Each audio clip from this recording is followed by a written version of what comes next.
Okay, so today's true crime is about a family annihilation that took place in America's farmland, Missouri. Okay, this happened in Elkland, which is a really rural farming community.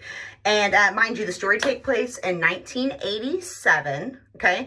And this is amid the farming crisis, right? So just to let you know, 1980s were a particularly hard time for farmers because interest rates rose through the roof. Land value decreased by like 50%. And in 1985, it is said that some near 200 farmers were basically bankrupt and lost their farms every day. Like it's crazy.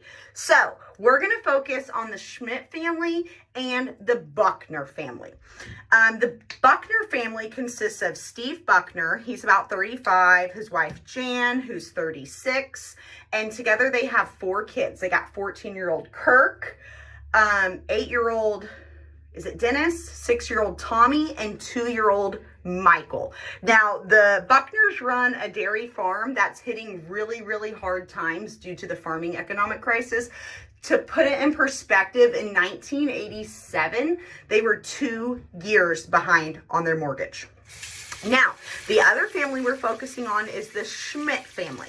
This is Jim, who's I think 36, his wife Julie, who's 30, and together they have 2 children, an 8-year-old and a 6-year-old, both girls.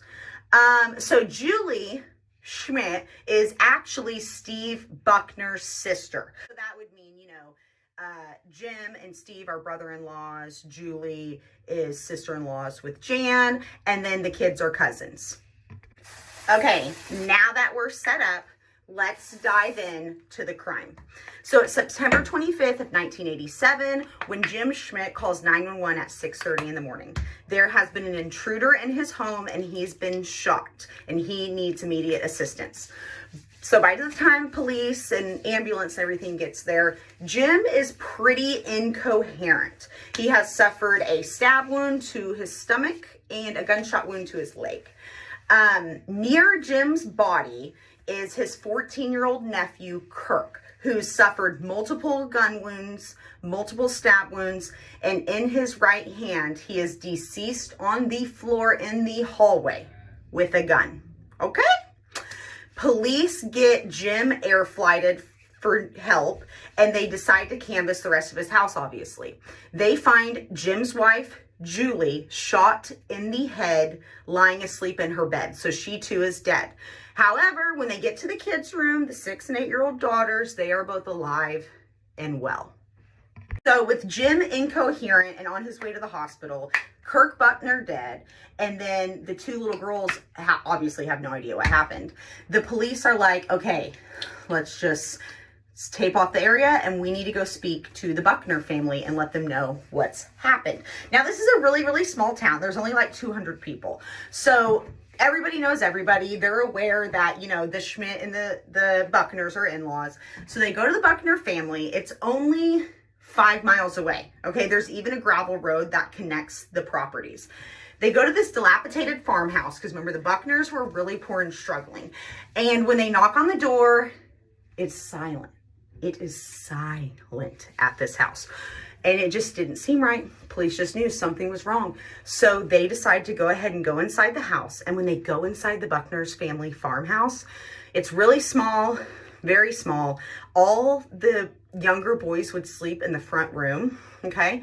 And when they entered the room, all the Buckner boys were dead. Okay, they'd all been shot twice in the head while they laid in their bed asleep. Gunshot wound right in the back of there. So, panicked, the police are like, okay, we need to canvass the farm. We need to find Jan. We need to find Steve. I don't know what's happening. So it's really easy to find Jan because she's right in front of the milk barn. She is also dead. She's been shot twice in the back of the head. And then Steve, right? Like, where's Steve? So the police have to start a bigger manhunt and get more people to help. And they're not sure if Steve is a perpetrator, is he a victim, what's going on. But eventually they do find him. And in that gravel road that I mentioned between both the properties, Steve was hidden in some shrubbery and some weeds that were like behind a cemetery, okay? So all the Buckners are now dead. The whole entire family has been killed. The injuries that Jim sustained were not life-threatening, and when he came to in the hospital, he tells the police his version of what happened. And he says that he had a cow that morning that was really close to giving birth. So instead of waking up at his regular time, he woke up a little bit earlier. And he goes out to the barn, takes care of this cow, whatever. On his way out of the barn, he sees some flashes of light inside his house. So he runs into his house, walks, I don't know. He gets to the damn house and he sees a shadowy figure in the hallway of his home. And the shadowy figure and him begin fighting, like a struggle, right? And then Jim gets shot in the leg. And he said after he was shot in the leg, he completely blacked out and he has no memory of what happened. Okay. Now, mind you, when police found Kirk on the floor in the hallway, he had several gunshot wounds through him. I think he had like 2 or 3 to the front, 1 through the neck, and a bunch of stab wounds. So police assume, okay, here's what happened. Kirk is overwhelmed and overworked, and his family is in a financial crisis. He's only 14, and he just snapped. He just couldn't take it anymore. So he killed his entire family, okay? And then he loaded his dad into their family truck, dropped him off on the gravel road in the shrubs on his way to his uncle's house. He was going to sneak into his Uncle Jim and Aunt Julie's bedroom, and he only found his Aunt Julie in there. So he shoots her, and then he gets surprised by his Uncle Jim, and the two start to fight, right? There's a struggle. There's a gun and a knife involved in this struggle. I don't know what happens. The two maybe went back and forth, but whatever. Police decide, okay, Kirk ultimately died in the struggle with Jim, and right before he actually fell out and died, he must have been able to shoot Jim in the leg, right? Because the gun was found in Kirk's right hand on the floor of Jim's home. Guys, I am so flabbergasted at how fast this was all like decided. Case was closed. A bunch of people in town tried to do the neighborly thing and go clean up both the crime scenes for Jim, so when he got home from the hospital, he wouldn't have to see it. They had a funeral, 7 caskets. Can you believe that? An entire family annihilated, right? They have the funeral and life goes on. Then police get a tip, right? And the person calling said, hey, Kirk was found with the gun in his right hand, but Kirk's left-handed, okay? So police are like, let's just give it all one fresh look over from start to finish, which I really commend that, because it would have been a lot easier for police to just be like, nah, whatever. Maybe he just, who knows? Maybe the caller was mixed up. But no, they actually reinvestigate the entire crime. The first thing that stands out to police when they're looking at all this is, for one, why did Kirk only move his father's body and nobody else's? And for 2, how did he move it? Kirk Buckner was only freaking 130 pounds. He was not like a big burly boy. And his dad was a big burly man. His dad was like 250, 260 pounds. And you know, dead weight is so much heavier than live weight. And we know that he was murdered before his body was transported. So the police are like, I just don't see how he did it or why he only moved that one body. Okay. Number 2. Now, this is something that hadn't, I think, occurred to the police prior to re-looking into the case, is the murder weapon that Kirk supposedly used for this crime was a .22 caliber revolver. And this weapon has what's called as a revolver pin. And it's like a metal rod that goes into the barrel of the gun and it holds it in place. So you have to take this pin out to load the gun, and then you have to put it back in to be able to shoot. Well, it only holds 6 shots, right? And this gun was fired 17 times. So whoever was the perpetrator in this act had to have had that revolver pin to carry it out. But when the police recovered the gun from the crime scene, the pin was not in it.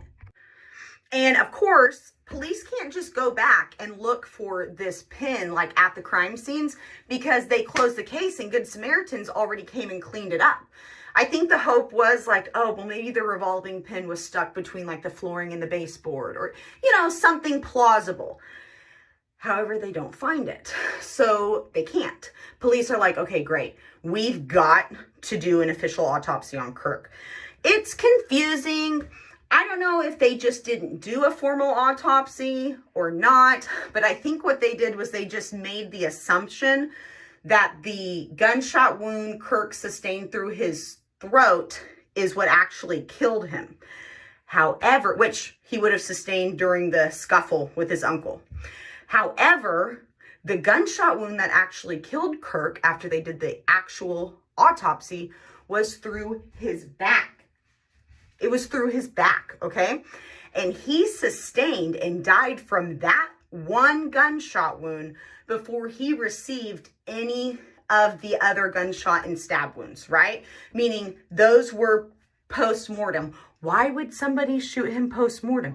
You can't have a scuffle with a dead guy. So police are like, whoa, whoa, whoa, whoa. So police now have a lot of circumstantial evidence pointing towards Jim as a perpetrator. So they decide to take a harder look at Jim and try and see if they could find any real motive for why he would have done this if it was him, right? Well, come to find out, old Jimmy boy had been having a 2-year-long affair with a nurse practitioner named Mary. I think her name was Mary. For some reason, I want to say Nancy. I do so many stories. I'm like 99% sure her name was Mary. I don't have time to look right now, okay? She had a name. When police spoke with Mary, she immediately admitted to the affair. She didn't lie about it. However, she kind of underplayed it a little bit and made it seem like no big deal. And so the police were like, I don't know, man. But the next day after they spoke with her, she called them back and she said, okay, I lied. Me and Jim actually had a really serious affair. He kept telling me that he was going to leave his wife and get custody of his kids and that me and him would get married and start a life together, right? But after 2 years of being strung along, just a few weeks before these murders happened, Mary actually went to Jim's house, knocked on the door, and spoke with his wife, Julie. Now, Julie told Mary, excuse me, I don't know what you're talking about. Like, me and Jim are not getting divorced. In fact, we've been working on repairing our marriage. They'd done marriage counseling. Y'all, they'd done all kinds of shit to try and fix this marriage. So Mary's like, oh my God, this guy's been stringing me along. And of course, Julie's like, oh my God, my husband's having an affair. I'm going to leave his ass. So police have a lot to take in, right? The next part of the investigation is a little bit hazy to me to find like valid reports on, but I'm going to do my best. So basically, police take all this information and they go to talk to Jim a couple times in October, at the very, very beginning of October, like October 1st, October 3rd, something like that, supposedly. And Jim told some like really odd stories to different law enforcement agents. So he tells one agent that Steve and Kirk kidnapped him, okay? And then he tells another agent that just Kirk kidnapped him. I don't know what else he said. That's literally the only part of the first 2 times he was interrogated that I know about. But police find a smoking gun, okay? They get the evidence that they need, and here's what it is. When Jim was transported to the hospital, paramedics had to cut his jeans off of him and they were placed into evidence. Well, when police went and took a second look at these jeans, they found nothing other than the revolver pin in Jim's pocket. What a dummy. What a dummy. And just so you guys know, it wasn't like police sat on all this evidence for a really long time. From what I understand, the 3 times officers spoke with Jim, they were within like days of each other in the beginning of October. So the 3rd time they talked to him, they obviously lay everything out there for him. So, dude, Jim pops. He freaking just gives it all up. And this is what he said happened on September in 1987. According to him, after Mary had came and talked to Julie and Julie found out, she told her brother, Steve Buckner, about the affair that Jim had been having. And that morning, Steve came and paid Jim a visit. So Jim still says the same thing. I'd gone out to my barn earlier. I had a cow to take care of. And when I came out, I saw a truck pull up in my driveway and the headlights flashing. And when I approached the truck, it was none other than Steve Buckner. And Steve Buckner was really upset and confronted me about the fact that I'd been having an affair and cheating on his sister. And then Steve pulled out a gun, okay, and told Jim, I could get rid of you right now. So what did Jim do? He said that he, in a moment of just pure adrenaline and fight or flight, he begins to struggle with Steve Buckner for this gun. And during the struggle, he accidentally shot his brother-in-law, Steve Buckner, in the back of the head twice. Which, by the way, police have maintained that is very, very unlikely. Like, it's very unlikely for somebody to have a struggle and accidentally execution shot someone in the back of the head. But nonetheless, this is Jim's story. And so he says after that, he loads Steve up into Steve's truck and he takes the gravel road between both properties and he dumps Steve on his way to the Buckner property.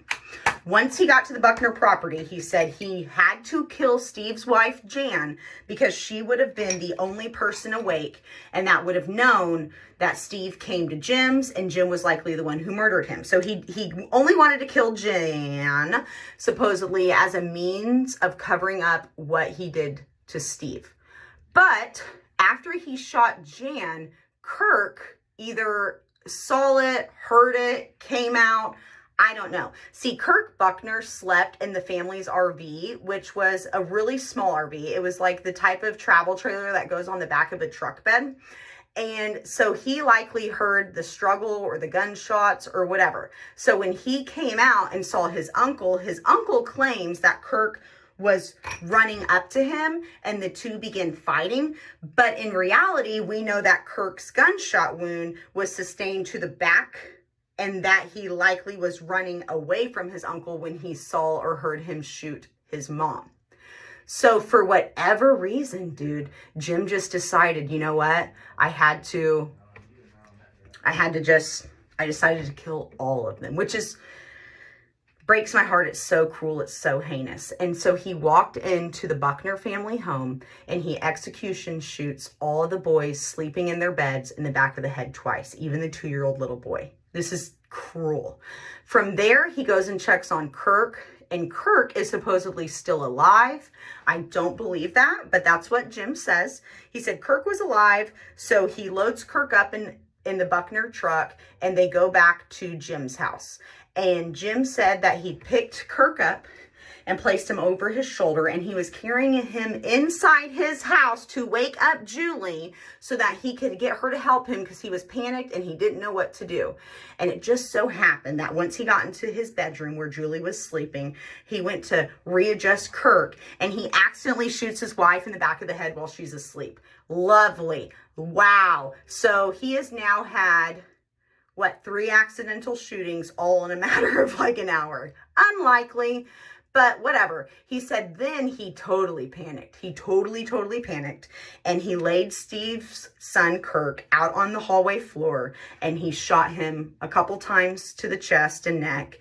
Gave him multiple stab wounds. Then Jim shoots himself in the leg. Stabs himself in the stomach. All superficial wounds, by the way. And calls 911. You know, Jim maintains this was just like a freak accident at first, and then it just went too far.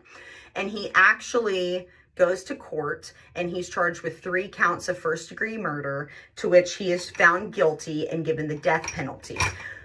But then, in 1991, his sentence is overturned because one of the jurors was tainted. I guess they were biased about the sheriff. I don't know if they knew the sheriff when the sheriff testified, but for whatever reason, the jury pool was tainted, and Jim is not like completely found not guilty or let go. He just is given a retrial.